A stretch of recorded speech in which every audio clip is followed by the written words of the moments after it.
This is the Bartholomew Town Podcast. Folks, welcome into another edition of the Bartholomew Town Podcast. Bill Bartholomew here with you.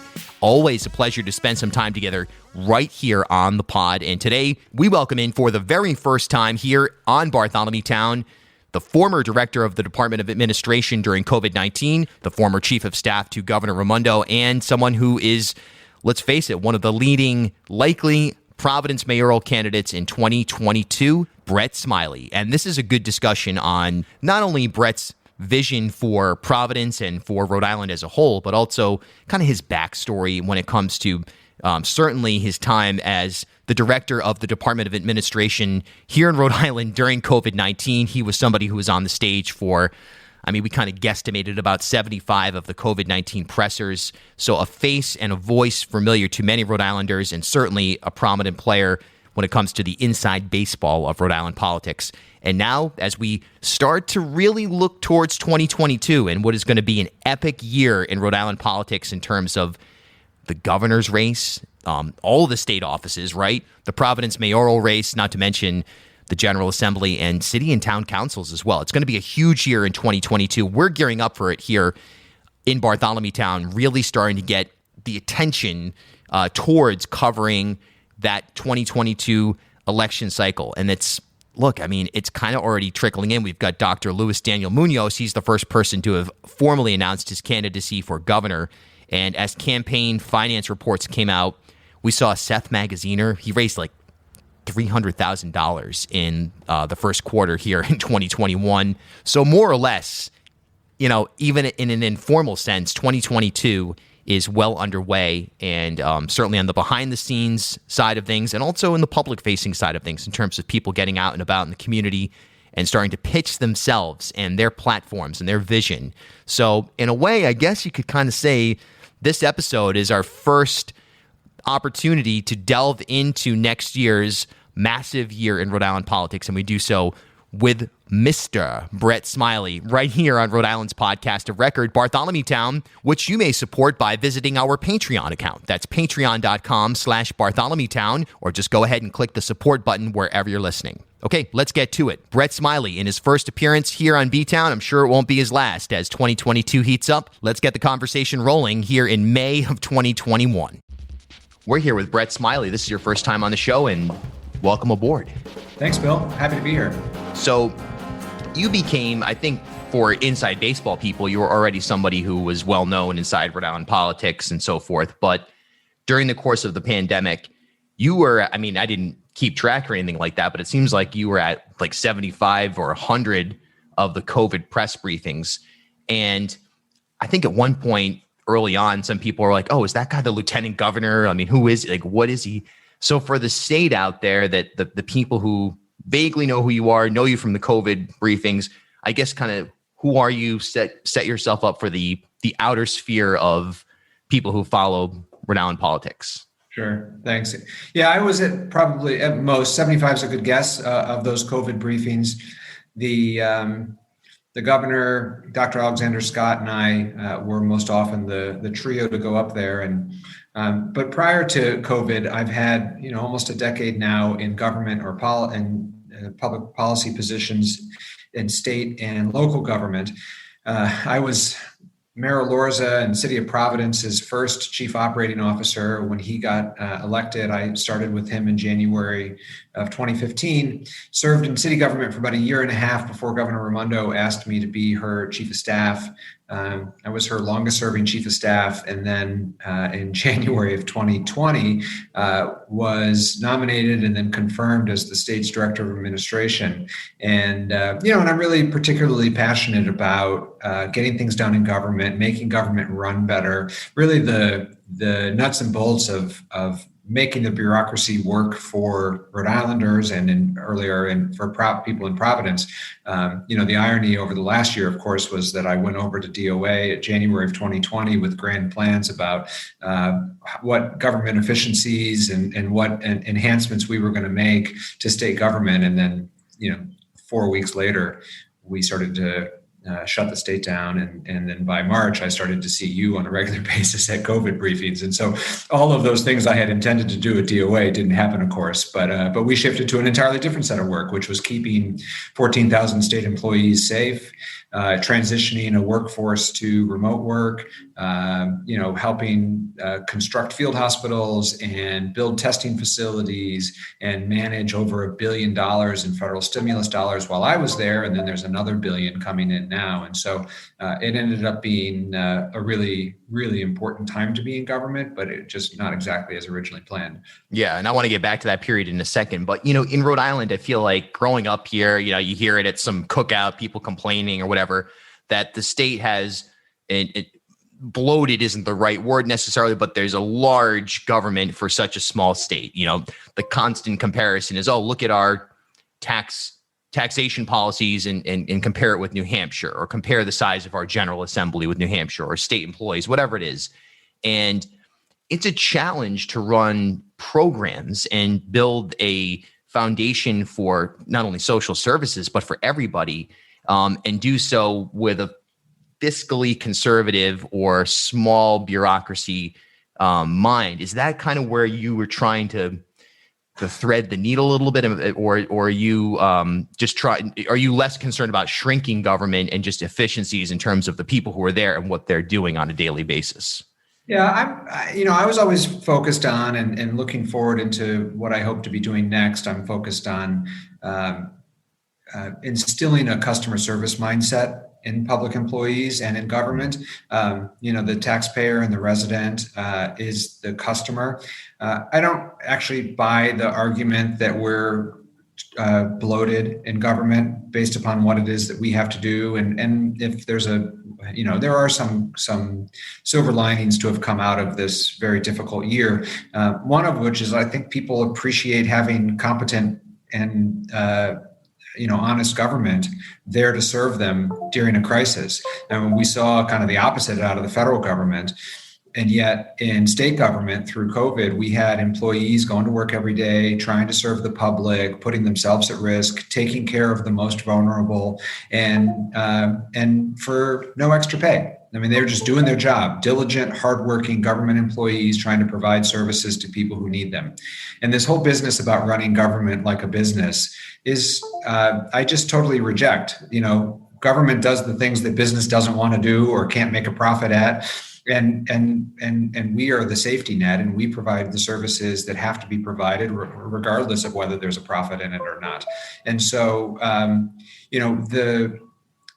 the place where we can always do better is in providing better service and in treating customers better and in being more accessible and adapting how we provide services. And so, I look at some of the innovations from the last year. We've started doing so many public meetings and hearings online, which has really been a boom to public participation.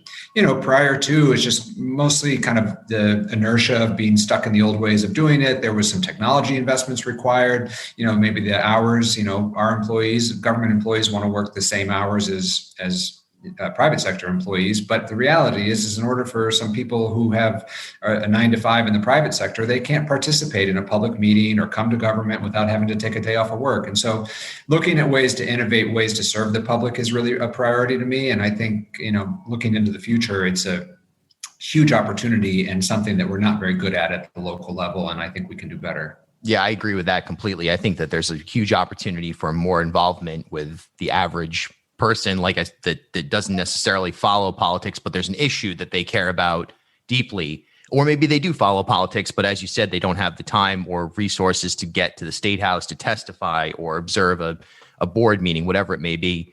Right. When it comes to COVID, what was your initial reaction back in March of 2020? Did you think it was going to be like a 6-week type ordeal, or did you get the sense that things were gearing up for this radical shift?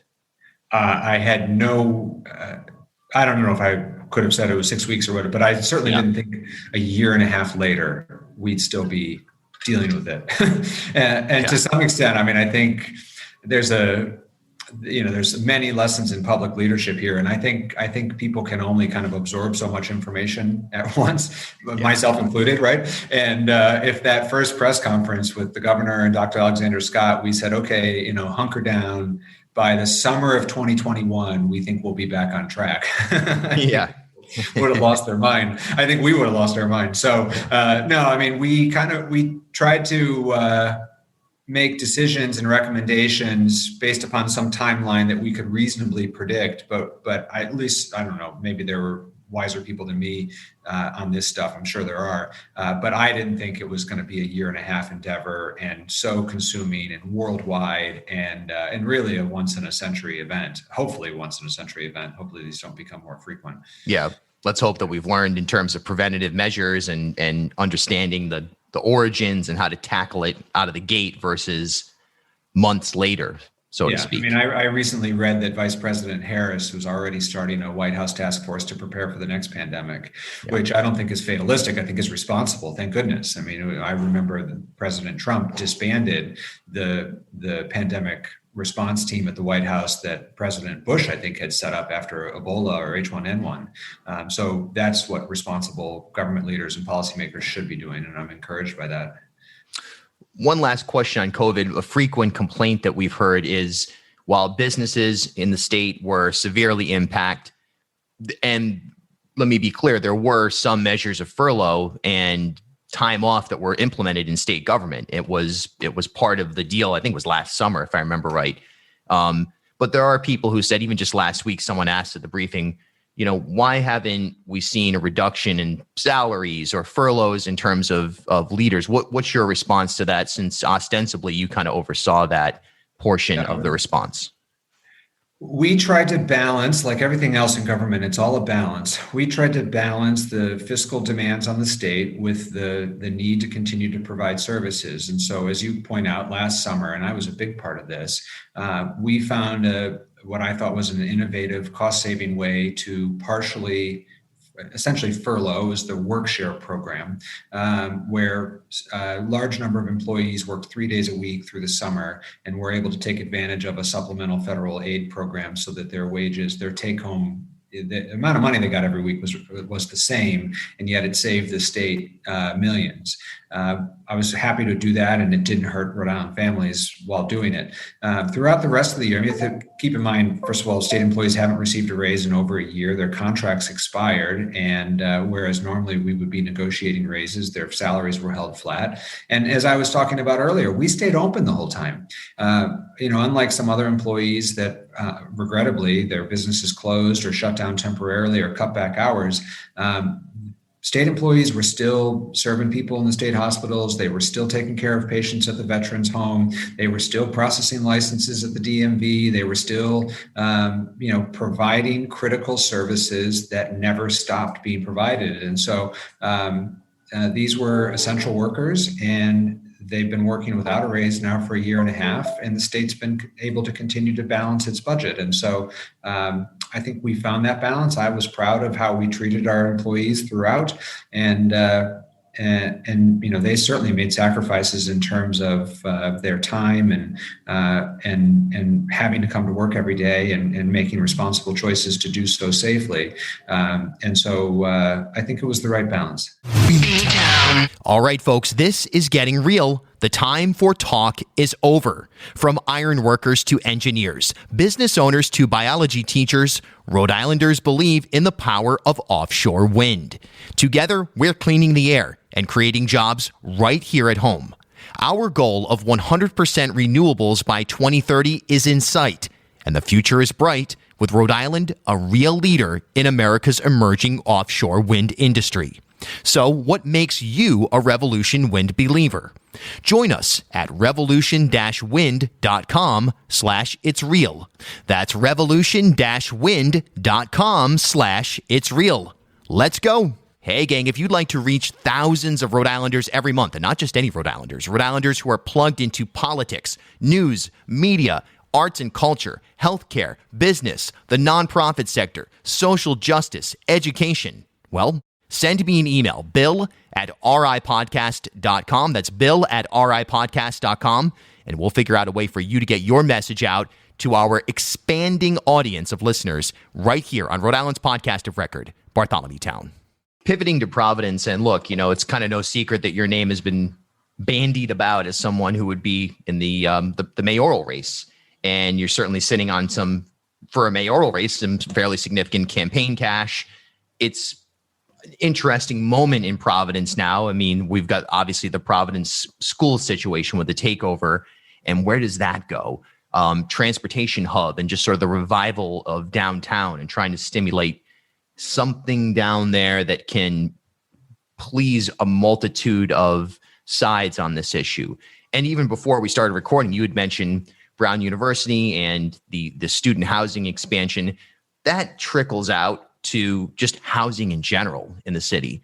So looking at Providence right now, what's your elevator pitch to somebody about what needs to get done immediately? Where are the priorities? And if you were in any leadership capacity within the city, how would you approach that? Yeah. So, I love Providence, and I think a lot of us do, and it has all of the ingredients to be a world-class city, and yet it always seems just out of touch to actualize that potential. And I think it's because we've gotten distracted and neglected, what I'll call the basics, but it's the things that are the core quality of life issues for neighborhoods.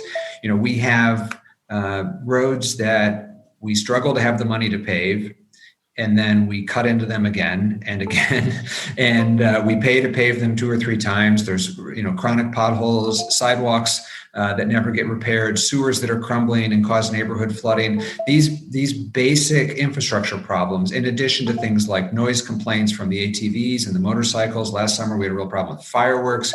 The city, has chronic kind of complaints about street sweeping that I hear from commercial business owners on our kind of main streets throughout Providence, that it's just dirty, and that they like the things that people are asking for are not complicated.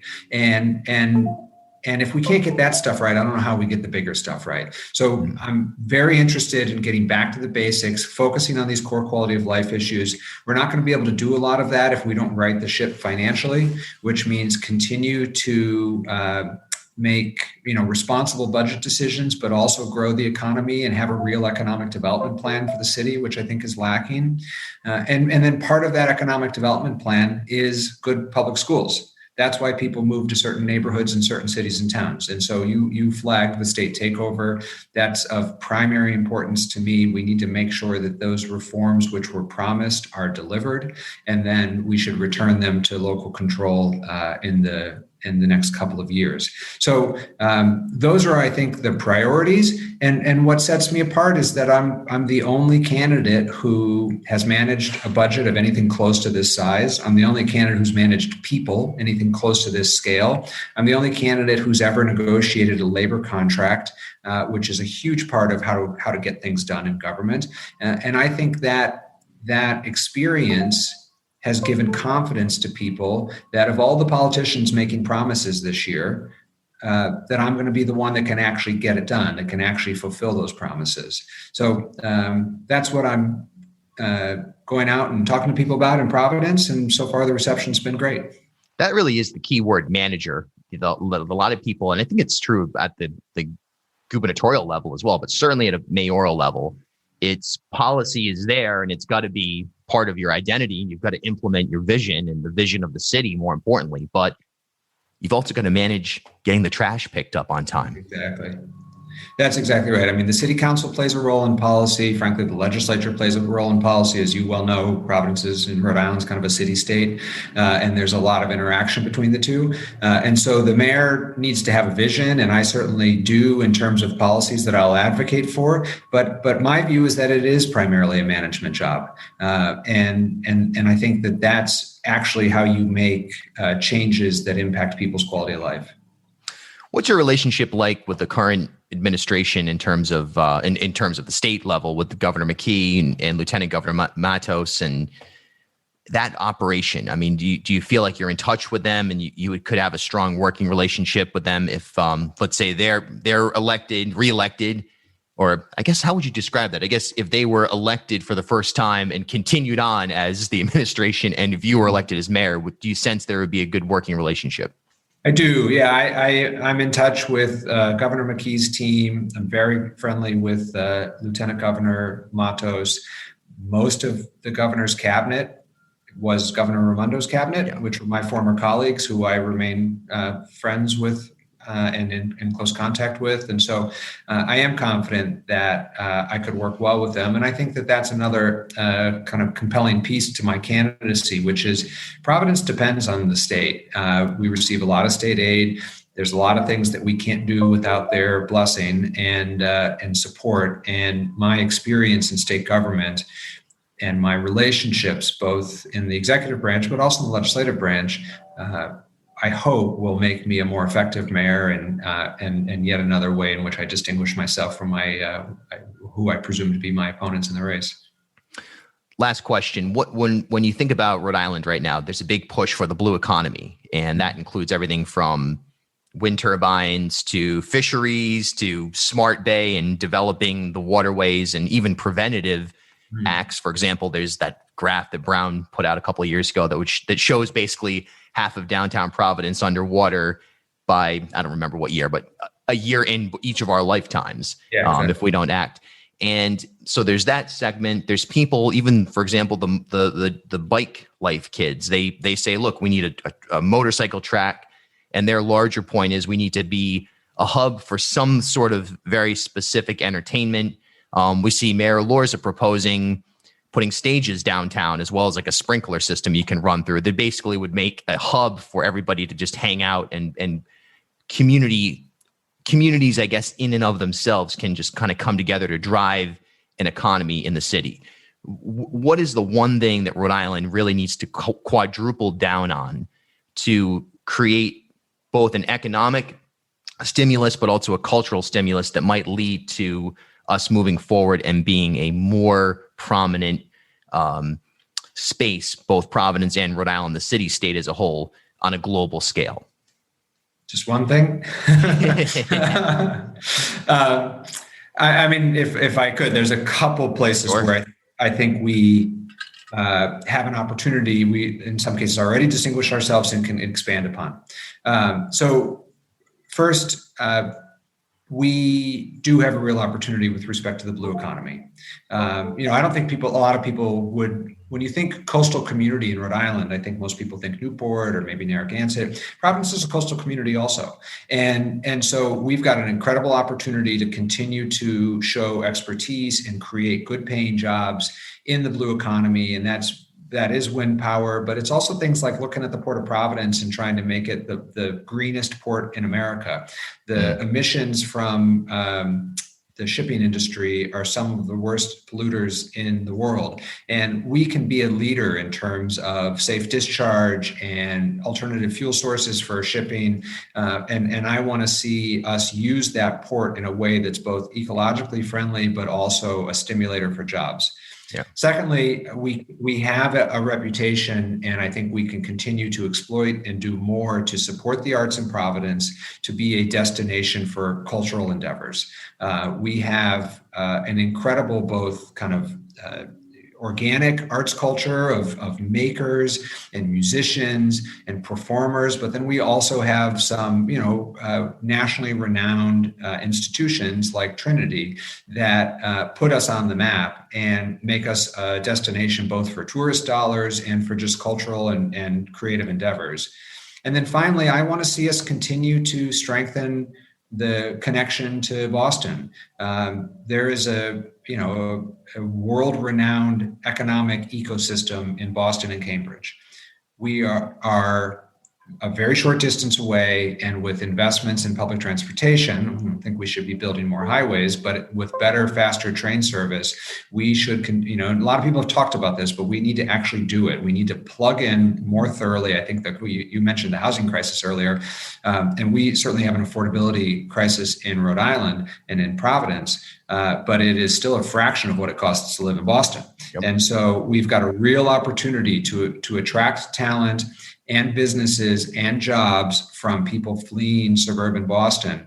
And I want to see us continue to exploit that advantage, because the quality of life in Providence is second to none.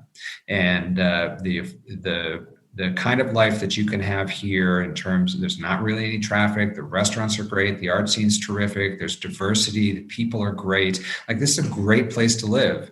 And I think through the pandemic, we've seen a lot of people move here, and because they've started to realize that, they can buy a house for what they were paying in rent and raise their family here. And I want to continue to provide that opportunity.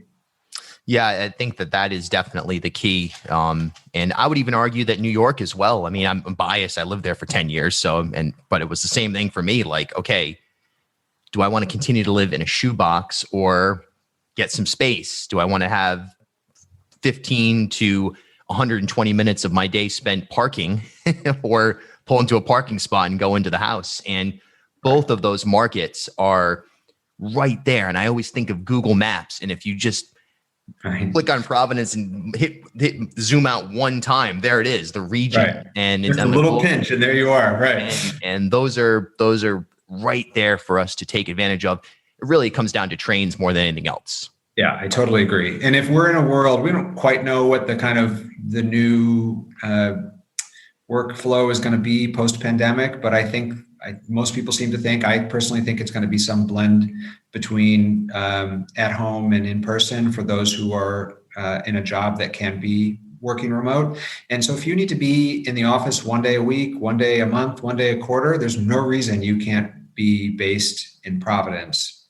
for a job that used to be based in New York or certainly Boston, but even New York at that point, one day a week, one day a month, that's doable. Rhode Island's podcast of record, B-Town.